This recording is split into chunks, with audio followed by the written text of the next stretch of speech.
coronavirus pandemic has changed the way many of us work, with meetings going online and a realisation that business can continue and even flourish despite staff working from home. That's the impact today, but how could employment change over the next 10, 20 or even 30 years? And will your skills still be relevant? Here to give us his view is the MBA Programme Director and Associate Professor of Management at the Abu Dhabi School of Management, Dr. Kiran Nair. Good evening, Doctor. Thanks for joining us. Let me start by asking you, what changes do you predict in the job market over the next decade, and what skills will change? Good evening. Thanks for inviting me for this show. I think we must be seeing a major change in the job market in the last 10 years. It has been slowly catching up, but the next 10 years is going to be at a very rapid pace. So what we are going to see is that there are three major factors which is going to play a role in the change. That's one is the rapid change in the technology.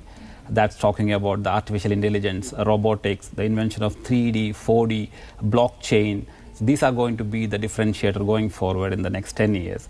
Then there are social economic factors like migration, urbanization, inequality happening in the market. So that's also going to drive another way the future job market is going to be. And the third factor is going to be the workforce. Now, we are working from home. I think the workforce with the generation change is having a different perspective. So these are three factors which will majorly change the future jobs.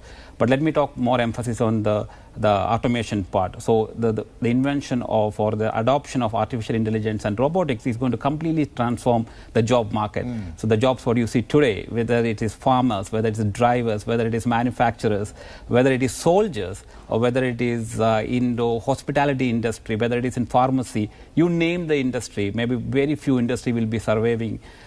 Everything else is going to be driven by robots as well as AI. So that's going to be the future. Okay, so what can we then do as employees to make sure that we're kind of future-proofed and we still have jobs?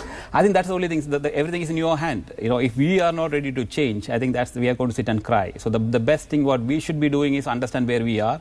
Do we have the necessary skill to perform the task today? If we not, upskill. What's going to happen in our jobs, the same job, if I'm going to continue, how it is going to be changing, and do I have the skill to do that in the next 3 years, next 5 years, next 10 years?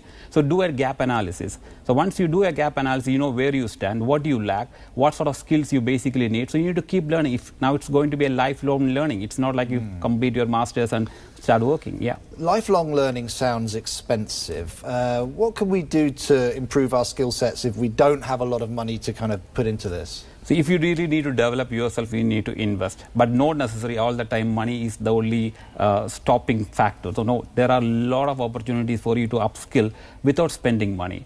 So if you look at a lot of online platforms, YouTube, Google will give you a lot of information. But you really need great information, something to give you digital certification. You can get it from the companies who are driving this change. Take Microsoft, take Google, take IBM.